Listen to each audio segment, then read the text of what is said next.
Good morning. Welcome back, y'all. It's 7:30 morning. Actually, it's 8:15. Got everything together. Got myself all dressed up. Got the tools here packed up. We are fixing to head out to the pull-aparts here locally in Corpus Christi, Texas. And we're going to take you along for the ride, see what we can get into.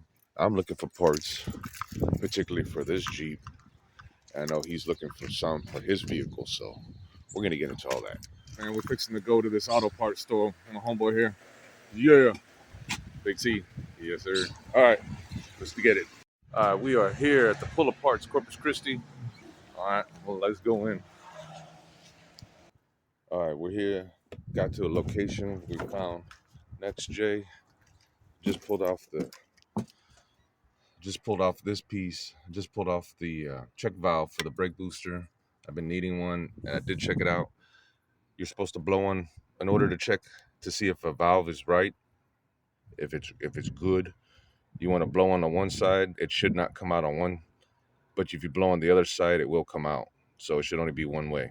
Hey, so yeah, that's what that is. So I'm gonna go ahead and grab that along with the hosing hooked. They already took what I needed, which was the sensors. They took the whole intake, but this is pretty decent. They still got some good stuff. They got the wheels.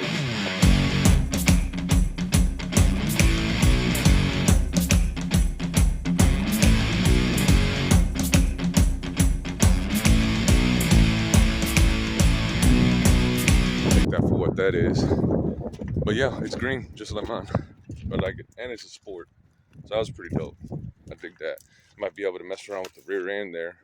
I'm gonna look at that, but yeah, that's what it is. All the rest of them, I'm gonna keep on looking around, but this is like the only one I've seen so far, so I'm gonna keep on hunting. I'm gonna catch it back up with you.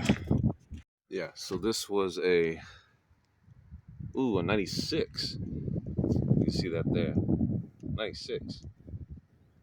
So that's pretty cool. It's close enough, but at least I guess on the rear end there. Yeah, I got the gas tank there.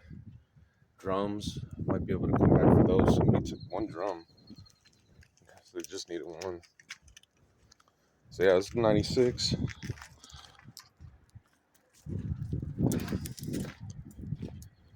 So we'll keep on hunting around. Alrighty, well, as for the most part, this baby's running good. There's a couple of gremlins I still got to work out of here. I think something's going on with the oil pressure switch, the oil pressure sensor, and a couple of other things. But it's not running bad at all. Not bad at all. So it's shifting fine. I got to about, again, to reset the computer, you got to go 40 miles an hour, and it just was not wanting to do that. So once it did do it, the computer's learning, so it's good to go. So I'm just driving it here, getting out some of this older fuel. Actually, it's not even old. I've been running the ethanol-free fuel. If y'all haven't seen that one, definitely check it out. I did have one of y'all comment, which is pretty interesting. I appreciate you. I got to shout y'all out here in the video. Had a comment, viewer comment about how they used to use sunflower oil and ethanol back in the day, and the vehicles ran super clean.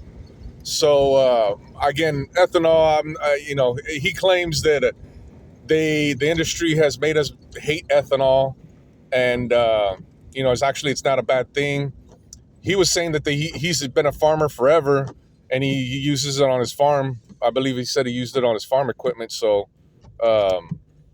this being, from what I was told, this V6 is actually a tractor motor. So that's pretty interesting, in itself. But definitely something I need to check into and make a video about it and let y'all just, educate y'all a little bit, because I was educated by this guy. So definitely something interesting to know. The ethanol, again, I know the ethanol burns up, so it doesn't really work well in some systems, some other vehicles that can take it. This is an older system. I just got an evap, so we'll see how that goes. But again, vehicle's running good. I'm pleased with it. We did a throttle position sensor and the idle air control sensor. The idle air control was stuck open. I'll leave a picture of it, and y'all can see what I was talking about. The new one costed $68, but it's a standard ignition from O'Reilly's, and Standard Ignition is a trusty brand. So y'all definitely make sure to get your electronics from, O'Reilly's. And again, you're gonna have issues with certain things. That's just gonna be a given. Not everything's gonna be perfect, and just hopefully you don't get any of the bad eggs. You know what I'm saying? So we'll check y'all on the next one. Alrighty.